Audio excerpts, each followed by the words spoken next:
Halo Pak Greg dan juga teman-teman. Perkenalkan, nama saya Caroline Amorita Edwin dari program studi Desain Komunikasi Visual dengan NIM 21L10018 hendak menjawab tugas keempat pendidikan agama.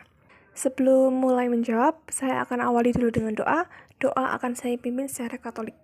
Dalam nama Bapa dan Putra dan Roh Kudus, amin. Tuhan Yesus yang Maha Pengasih dan juga Penyayang, puji dan syukur kami haturkan kepadamu, sebab melalui kasih perantaraanmu, kami semua dapat Kau jaga, lindungi, serta-sertai hingga pada hari ini. Tuhan Yesus, bentar lagi aku akan menjawab pertanyaan dari Pak Greg. Kiranya ya Tuhan, Engkau membimbingku dalam melaksanakan tugas kali ini. Kiranya apa yang hendak aku lakukan sesuai dengan kehendak-Mu. Terima kasih ya Tuhan. Doa yang kurang sempurna ini kami satukan dengan pengantaran Kristus Tuhan dan pengantara kami. Amin. Dalam nama Bapa dan Putra dan Roh Kudus. Amin. Baik, langsung saja saya akan menjawab pertanyaan dari YouTube Pak Greg, yaitu yang diambil dari jurnal yang berjudul Ecological Crisis and Self-Evolution Implications for Building Sector. Ada beberapa kata yang dijelaskan oleh Pak Greg dalam videonya, yaitu yang dijelaskan secara runtut, yaitu kata delusions dalam judul Delusions Implications for Building Sector. Delusions di sini berarti orang yang menganggap dirinya itu benar, apa yang dilakukan mereka itu benar, namun pada kenyataannya ternyata salah. Dan ini artinya manusia-manusia itu tidak bisa atau belum dapat mengakses resources atau sumber-sumber yang dibutuhkan dalam hidupnya itu apa saja. Jadi kata delusions di sini merupakan sebuah permasalahan atau krisis, namun krisisnya itu bukan krisis mengenai ekologikalnya atau lingkungannya, tapi krisis atau masalah pada manusianya. Penulis jurnal ini bernama William Aris yang berasal dari University of British Columbia. Dia mengatakan bahwa lingkungan itu sangat berpengaruh dalam ekologi. Dia juga menyebutkan bahwa saat ini, dunia sekarang ini sedang berada dalam situasi kerapuhan terhadap sesuatu yang tidak bisa terelakkan, yang bisa membahayakan keadaan atau kehidupan global saat ini dan juga masa depan. Hari-hari ini juga tidak ada kebijakan-kebijakan yang serius untuk menangani permasalahan lingkungan yang berada di sekitar kita. Dan orang-orang itu sibuk dengan dunianya sendiri, terlebih dalam duniawi, yaitu konteks dalam jurnal ini yaitu kapitalisme dunia.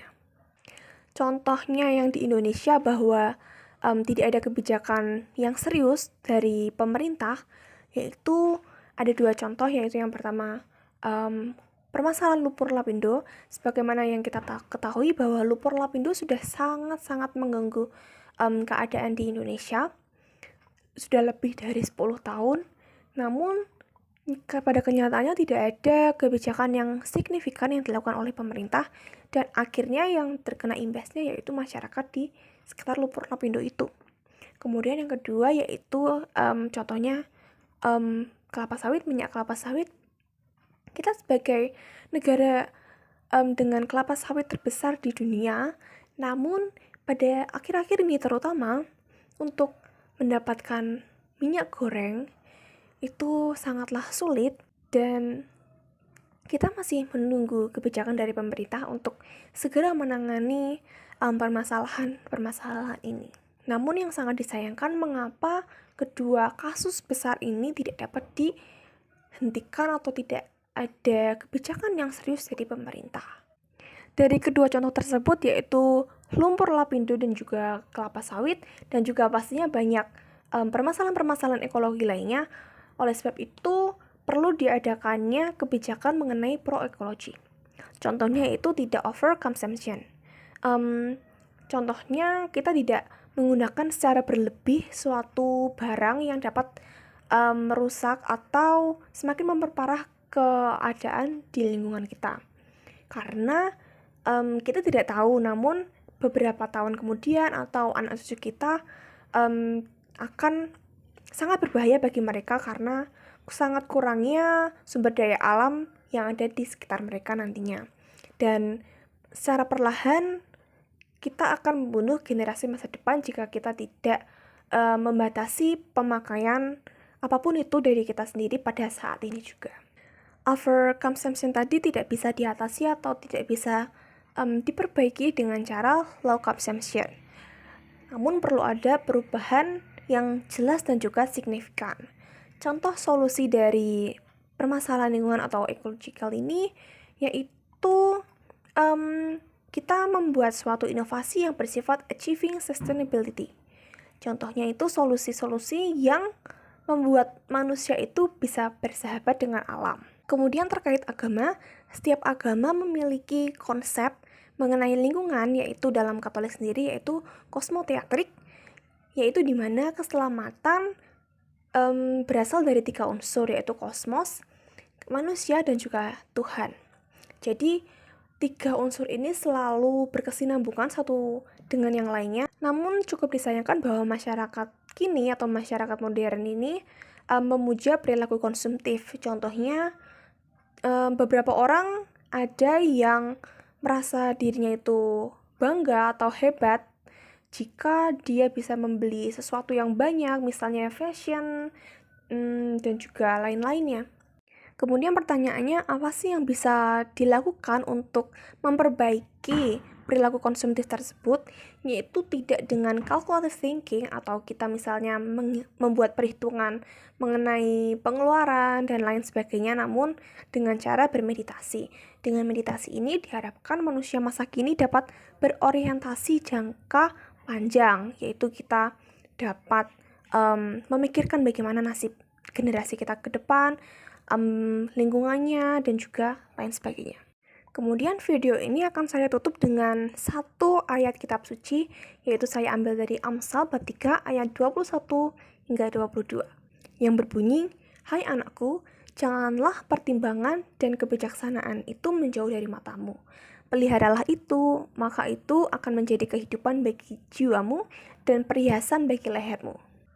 Arti dari ayat ini menurut saya, apa yang akan kita rencanakan dan apa yang hendak kita lakukan itu senantiasa kita jaga, kita terus gali apa saja inovasi-inovasi dan juga apa yang dapat kita lakukan untuk menjaga dalam konteks ini yaitu lingkungan. Kita harus memelihara lingkungan karena lingkungan itu sangat bermanfaat bagi kita.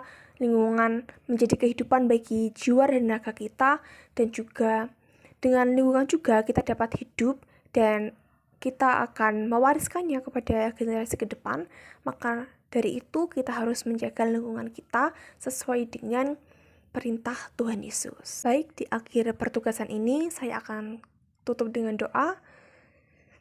Dalam nama Bapa, Putra, dan Roh Kudus, amin.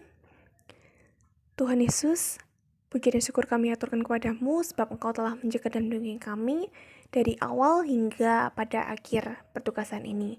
Ya Tuhan Yesus, kiranya Engkau menjaga dan melindungi kami, Engkau menjagai setiap langkah yang hendak kami ambil, dan kiranya Engkau bekerja dalam hidup kami.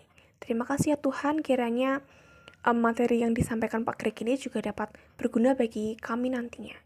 Doa yang kurang sempurna ini kami satukan dengan pengantaran Kristus, Tuhan dan pengantara kami. Amin. Dalam nama Allah, Putra, dan Roh Kudus. Amin. Terima kasih.